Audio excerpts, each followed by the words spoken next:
Welcome back to this lecture on the drugs acting on the respiratory system.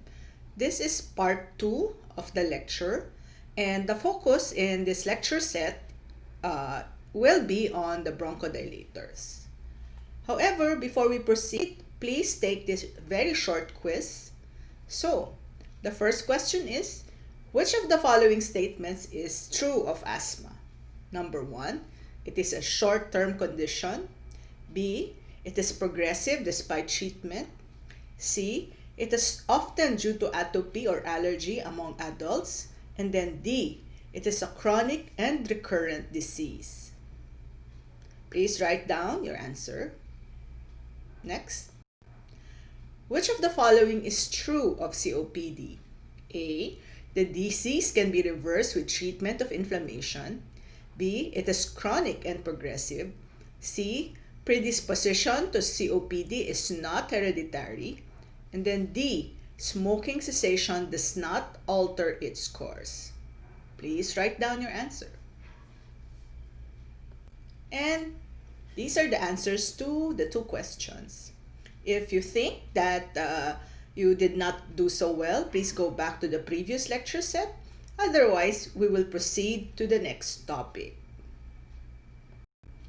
Okay, so just to give focus on this lecture, we will go back to the two basic approaches to the treatment of bronchospastic conditions. Again, this is most specifically true for asthma, but is also partially true for COPD. The two approaches in treating bronchospastic conditions would include, first, the direct relaxation of the airway smooth muscle, which are contracted, and subsequently this will lead to bronchodilation or an increase in the airway lumen. These therefore are the bronchodilators, the beta-adrenergic agents, the anticholinergic agents, and the methylxanthines. And if you can imagine it, therefore, imagine the bronchus or the airway that is closed or constricted, and you want to open it. How to open it? Bam! You give B, bronchodilators such as B, beta agonists, anticholinergics, and methylxanthines, BAM. And then next, even if you open up the airways, and this is the sakal aspect of asthma and COPD, the patient will have relief. The patient will not be dyspneic anymore. The patient is not at risk of respiratory failure. But this will recur if you do not give the patient anything to try to control the inflammation. So you also want to target inflammation. And so you want to target the sites of action of the mediators of inflammation. And so you now have drugs that would target either the synthesis of the mediator or its release, or would compete with it in binding to the receptor. And so these are the so-called anti-inflammatory, or for asthma, anti-asthmatic, quote-unquote. This would include the glucocorticoids, which you've learned already, the inhibitors of the mediator or release synthesis, and the leukotriene receptor antagonists. And later, we'll also talk about the antibodies, the biologics. Keep in mind always that asthma, the underlying problem is inflammation, but there's also bronchial hyperreactivity, which is partly genetic, and of course, the bronchoconstriction due to the airway smooth muscle contraction. Now, just to contrast and compare asthma and COPD, both are chronic. Asthma is reversible, partly or completely. It can be reversed even spontaneously. While COPD is chronic also, but it's progressive. Now, in asthma, the focus really is on addressing the inflammation. But we give the bronchodilators because these are life-saving. These will immediately relieve the difficulty of breathing.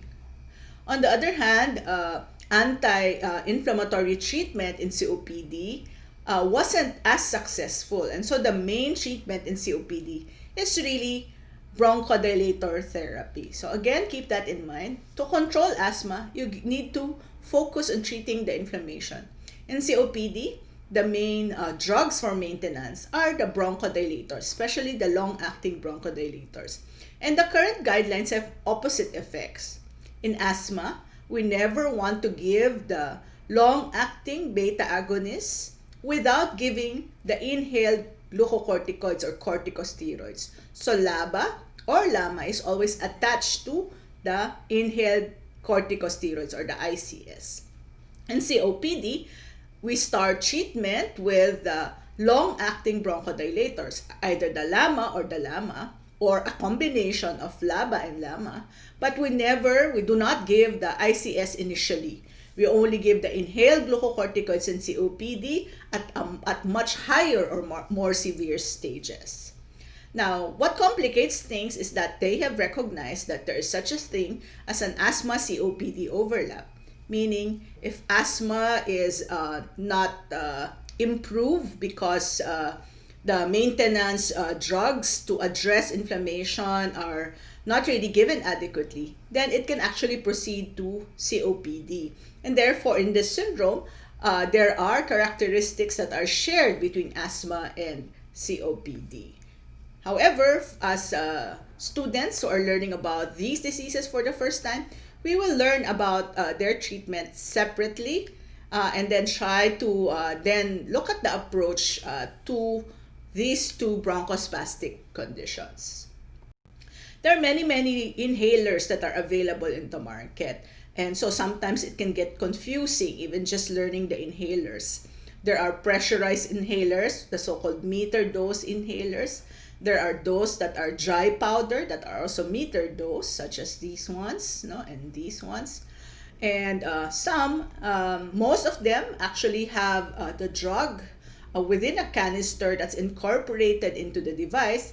But for some, like for example, this HandiHaler, this one, you actually put a caplet inside the device, and as you close the device, it will crush the caplet or the tablet, and that releases a powdered form of the drug. And then once again, this is inhaled. So just learning all about these kinds of inhalers is actually already a skill that you have to master as you go through your training.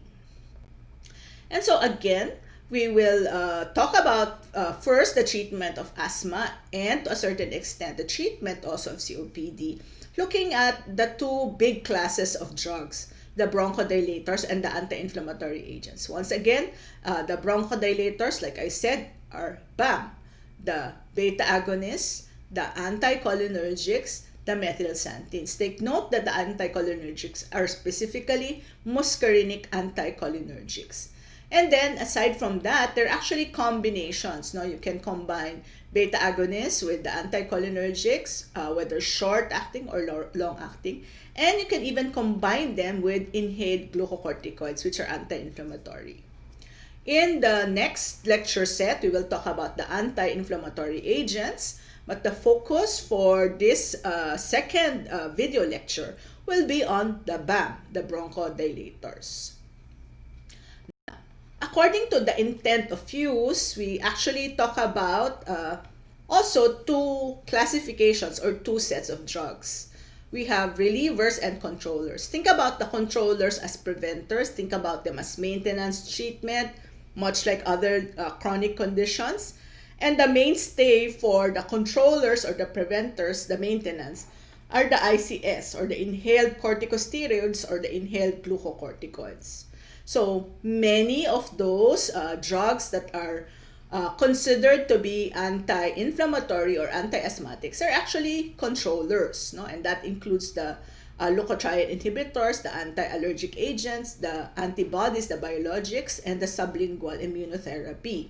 But many of the bronchodilators are also considered to be controllers, and that will include the LABA, the LAMA, and the long-acting methylxanthines.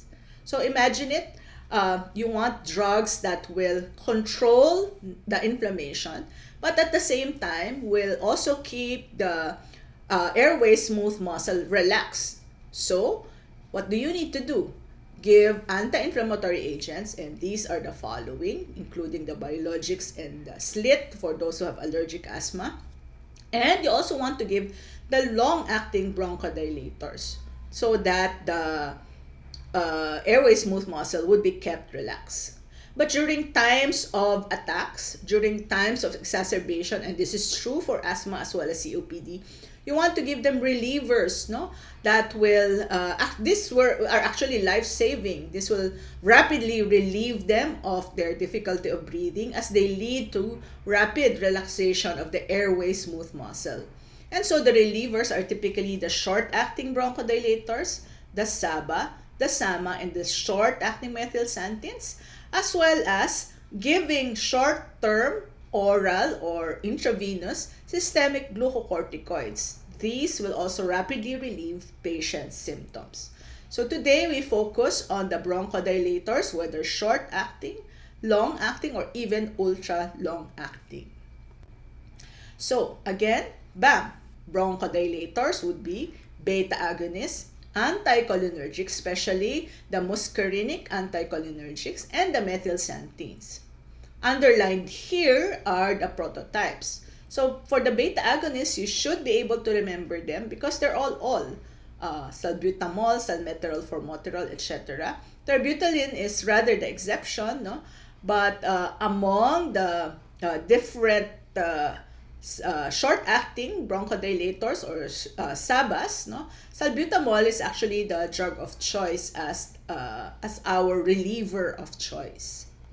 Now, for the anticholinergics, no, you have again short-acting ipratropium, you have a longer-acting tiotropium, and now actually you have ultra-long-acting muscarinic agents as well. And then for the methylxanthines, the prototype is theophylline. So we go now to the first of the bronchodilators, the beta agonists or the beta adrenergic agents or the sympathomimetics. Their mechanism of action is that they activate the enzyme adenylyl cyclase, which catalyzes the conversion of ATP to cyclic AMP.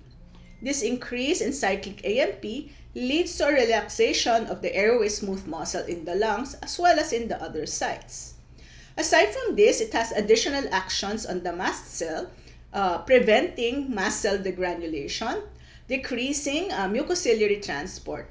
And as well, this is especially true for drugs that are not specific to the beta-2 adrenergic agonists. They have cardiac, central nervous system, as well as metabolic effects.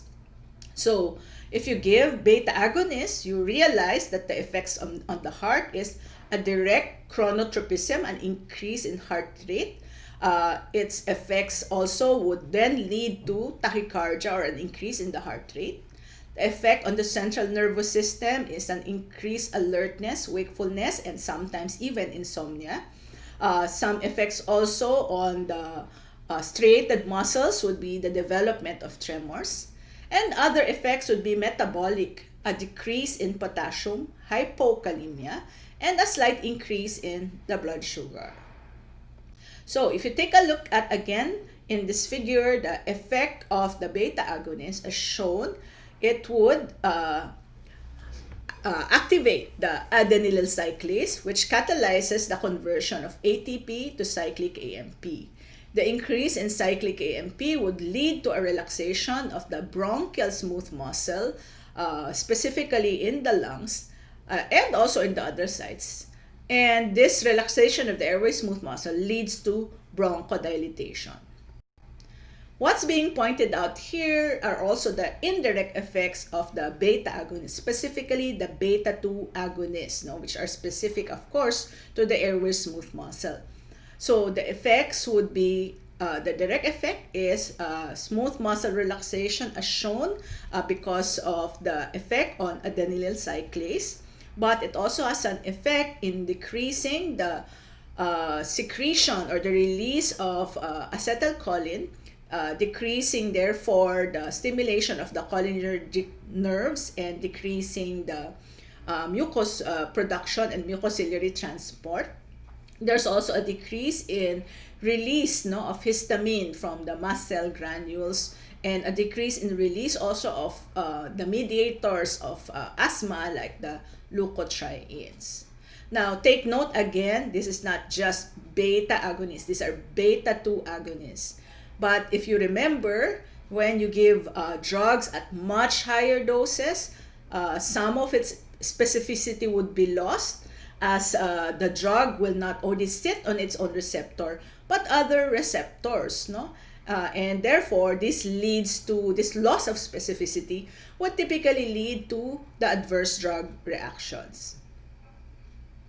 Now, the ones that are selective, no, again, as listed, there are short-acting agents, as listed, salbutamol, terbutaline, and phenterol.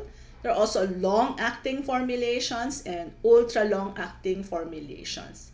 In order to facilitate your learning, I would suggest that you just memorize the short-acting agents, no?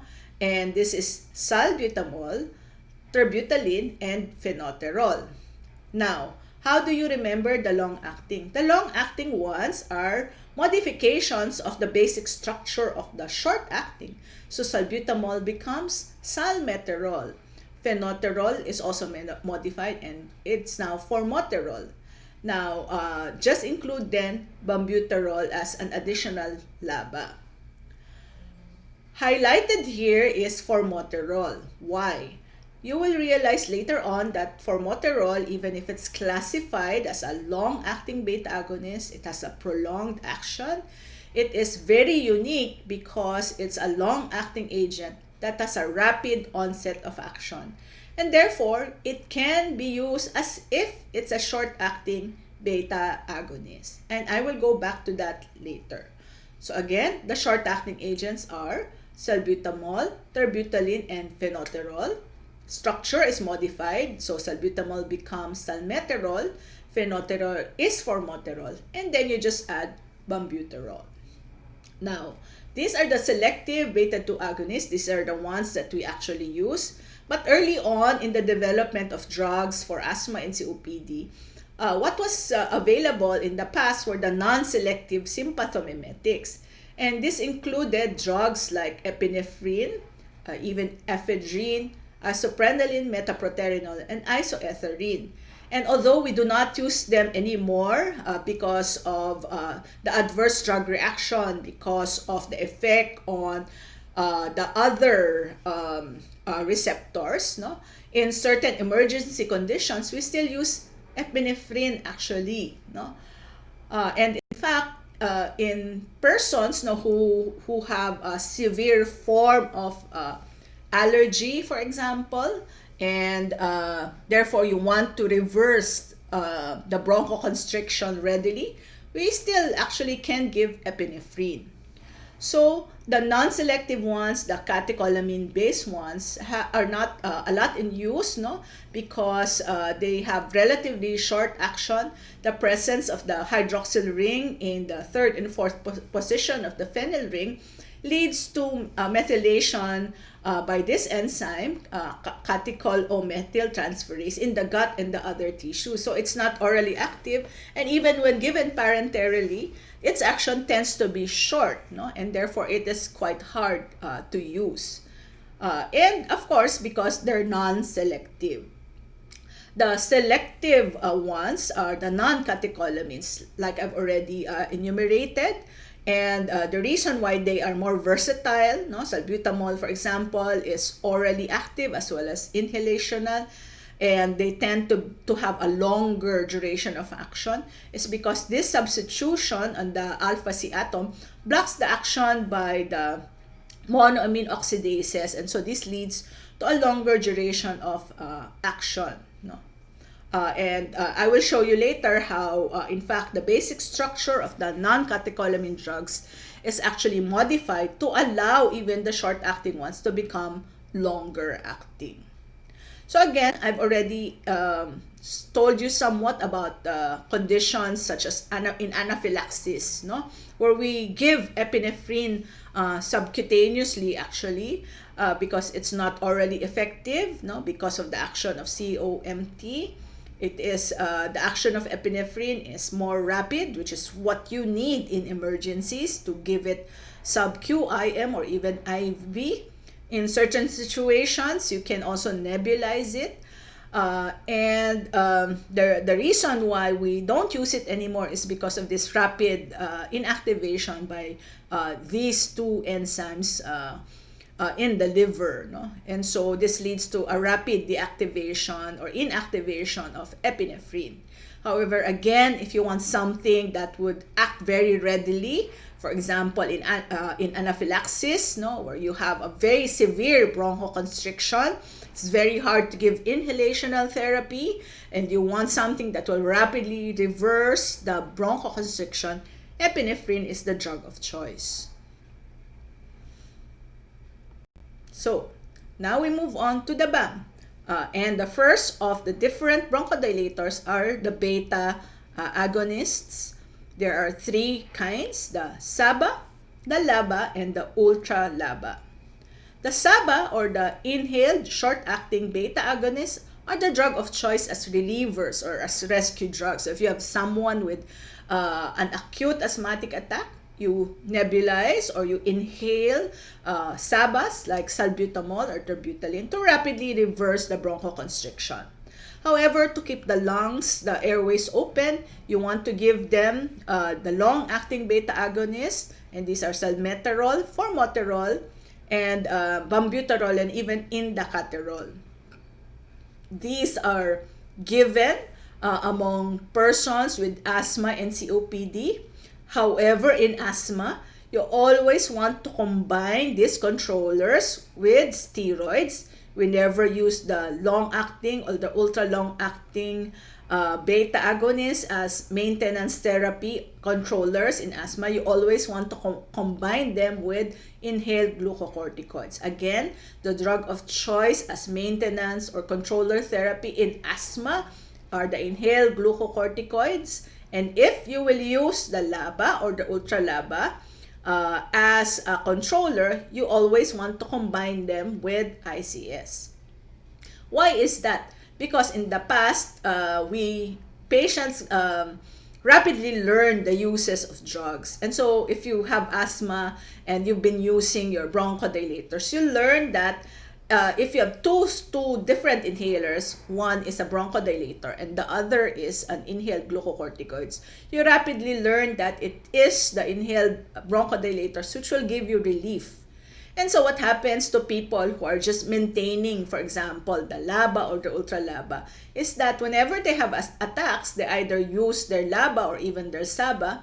And if you dose yourself very often, then you will have the adverse drug reactions that I had talked about, because the higher the dose that you use, you lose the specificity, and so you begin to have the effects on the heart, you begin to have tachycardia, you have hypokalemia, and when these two are combined, you can actually develop tachyarrhythmias, which can be fatal.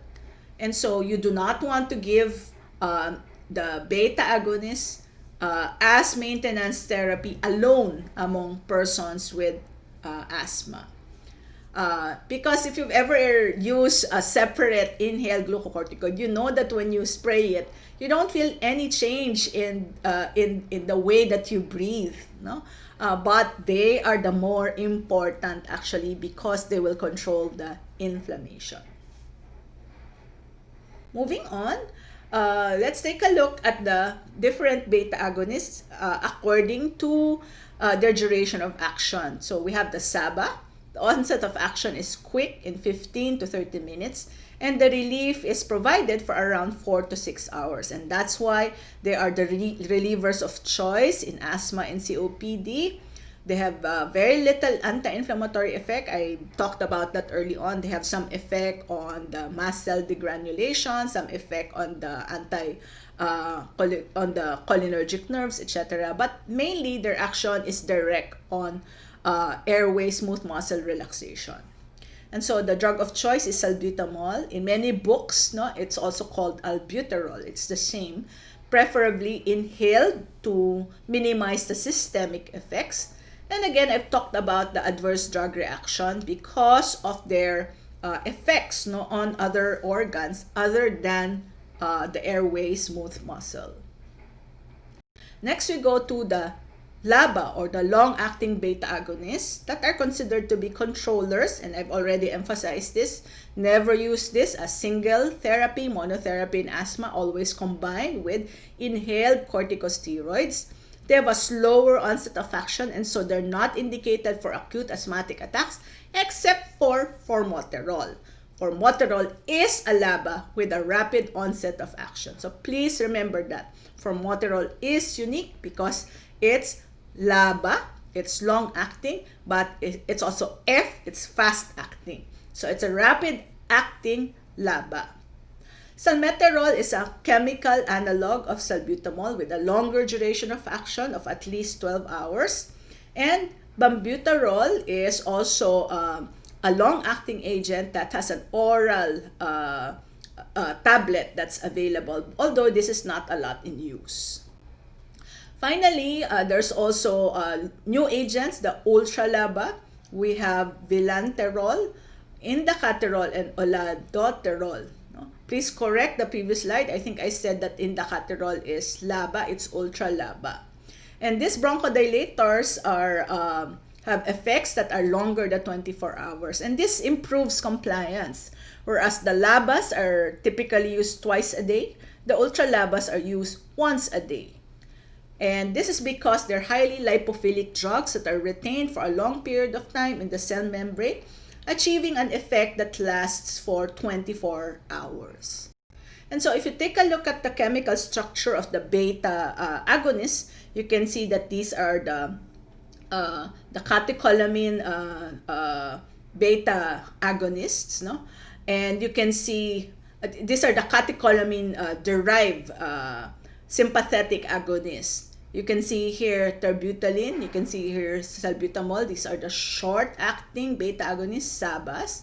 And you can see that the substitution here, where a bulky methyl group is added at the terminal amino acid end here, makes the salbutamol or the albuterol longer acting because of the increased affinity to the beta receptors, beta 2 receptors in the airways. And so this is salbutamol. Its structure is modified to add this bulky methyl group at the terminal amino end, rendering salmeterol as a LABA compared to salbutamol. And so we're done with the beta agonists. They are the drugs of choice as bronchodilators. In fact, among the relievers, the SABAs are considered to be the drugs of choice. The SABAs include salbutamol, terbutaline, as well as phenoterol. While on the other hand, the LABAs include salmeterol, which is a modification of salbutamol, formoterol, which is a modification of phenoterol, as well as bambuterol. There are also ultra-long-acting drugs as I've enumerated. The next drug class are the anticholinergic drugs or the muscarinic anticholinergic drugs. They are sympatholytic. They inhibit the vagally mediated reflexes by antagonizing the action of acetylcholine. They block acetylcholine-induced smooth muscle contraction and excess mucus production.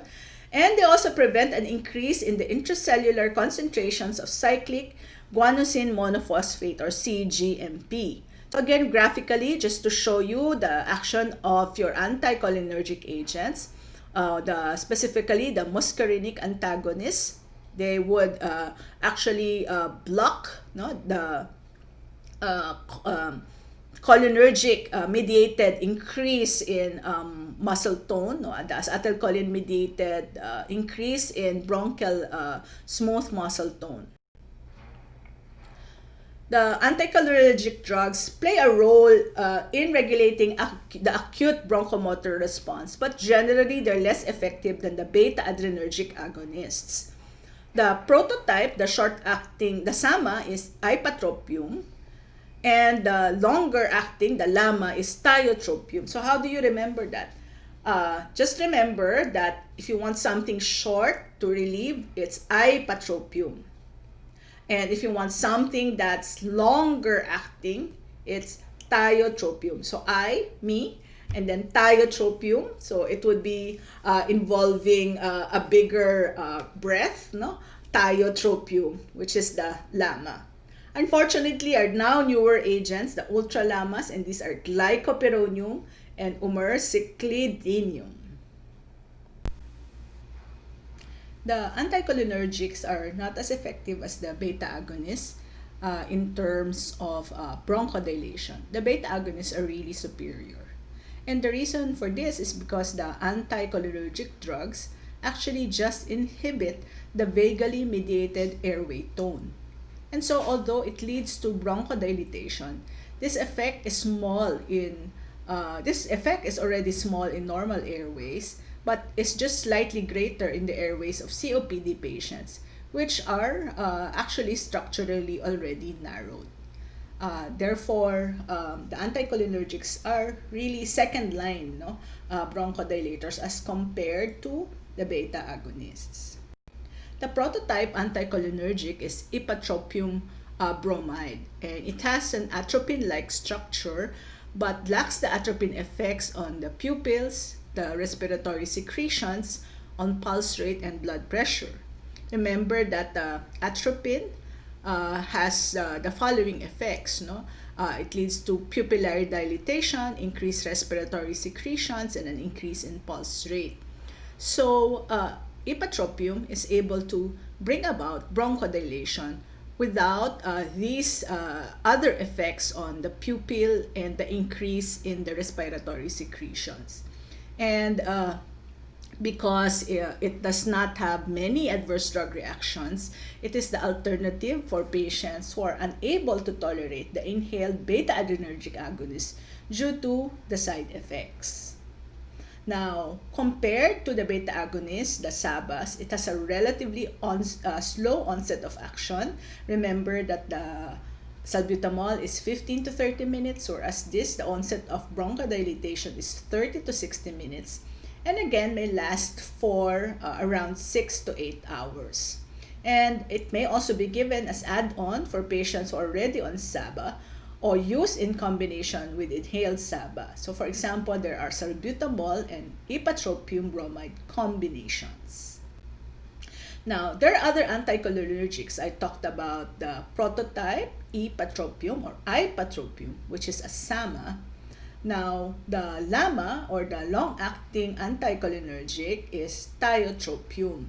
This binds equally to the M1, M2, and M3 receptors, but it rapidly dissociates from the M2 receptor. So in practice, it's quite selective for the M1 and M3 receptor. So it comes close to being the ideal antagonist. This is used once a day with a long-lasting effect. And although it is not first line in asthma, it is actually first line for COPD. Now, we now have longer acting muscarinic antagonists, the ultra-LAMAs, and this includes the glycopyrrolate, the acidinium, as well as the umeclidinium. So they're very hard names, so how do you remember them? Just remember the prototype. The prototype is ipratropium. Okay, so singular, short, ipratropium. Now we have long-acting tiotropium.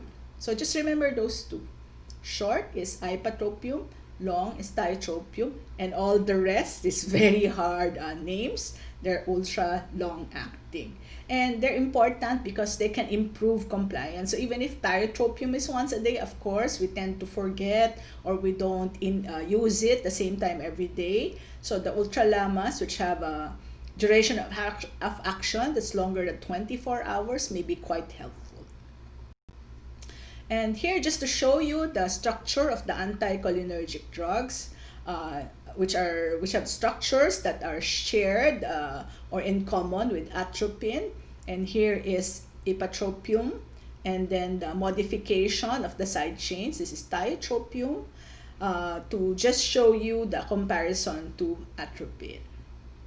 And so we go to the last of the bronchodilators. So we're done with the beta agonists. We're done with the second line anticholinergics. And as I said, the LAMA and the ultra-LAMA are first line for COPD, but are not as potent as the beta agonists. And so we go to the methylxanthines. And their structure is related to that of tea, coffee, cocoa, and chocolate.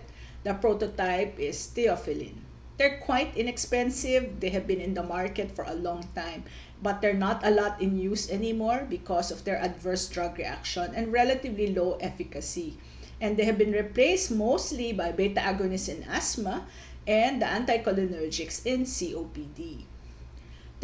Although the prototype is theophylline, there are other methylxanthines, for example, the intravenous aminophylline. When we were residents, for example, this was one of the drugs that we would use in the emergency room, for treatment of acute exacerbations of asthma after we're given other interventions.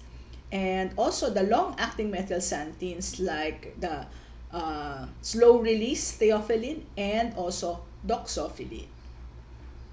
So again, like I've said, for asthma, there's very limited role in nocturnal asthma.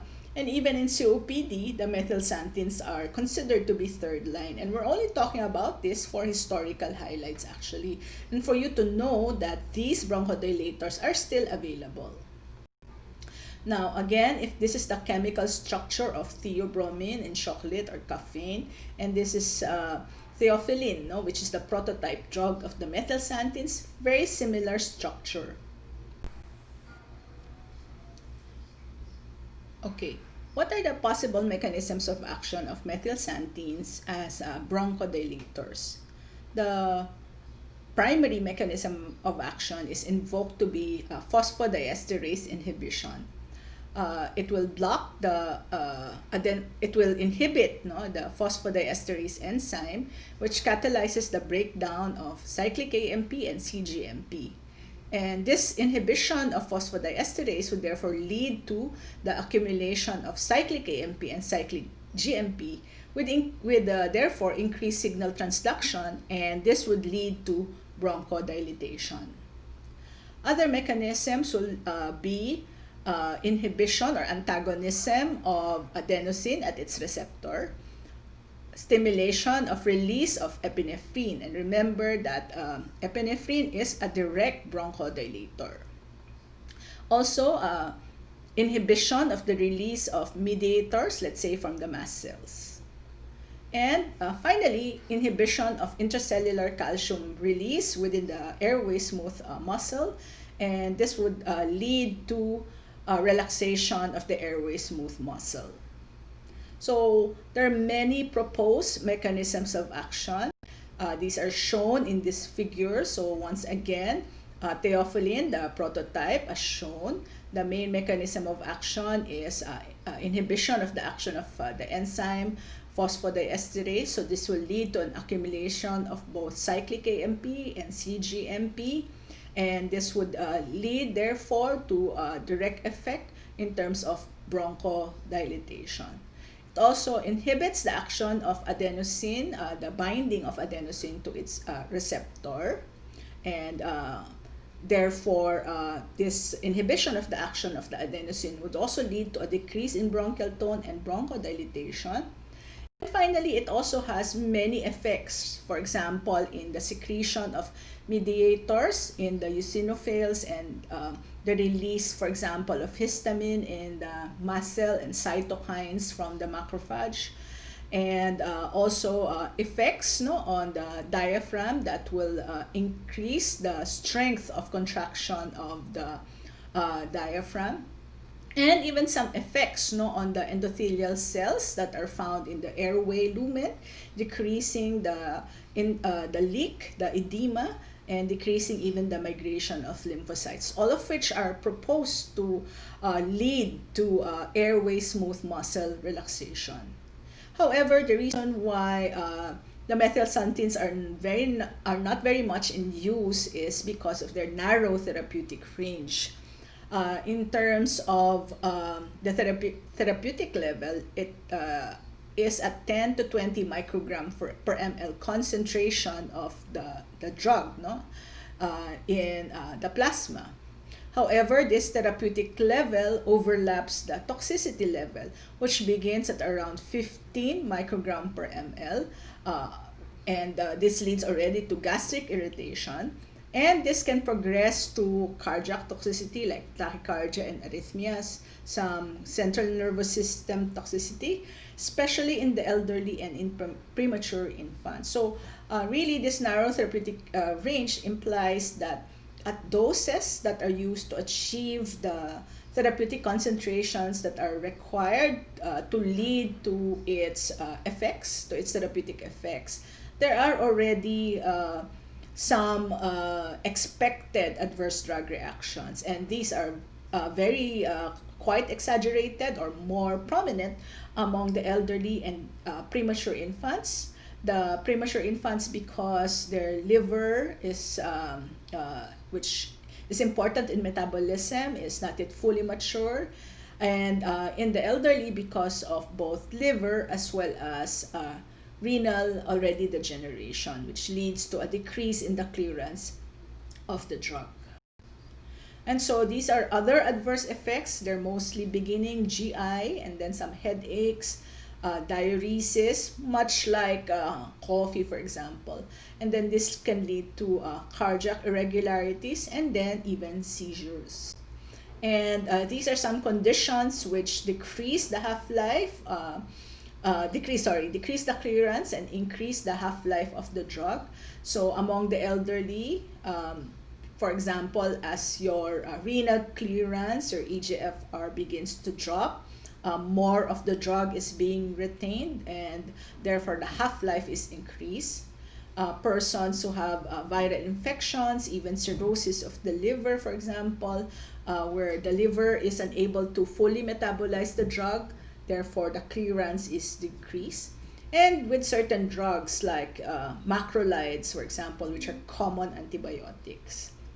Now, those who have reduced half-life because of increased clearance are children, where the clearance is increased and the half-life is reduced to only around 3.5 hours. Cigarette smoking and certain drugs also increases the clearance of the drug. So methylxanthines, especially the short-acting ones, are not a lot in use. What is used clinically now are more of the long-acting methylxanthines, which have been designed to decrease the adverse drug reactions associated with theophylline. So we have two formulations. We still have theophylline, but in a slow release or an SR formulation. And we have doxophylline, where the molecule of theophylline has been modified to make it longer acting and to decrease the ADRs.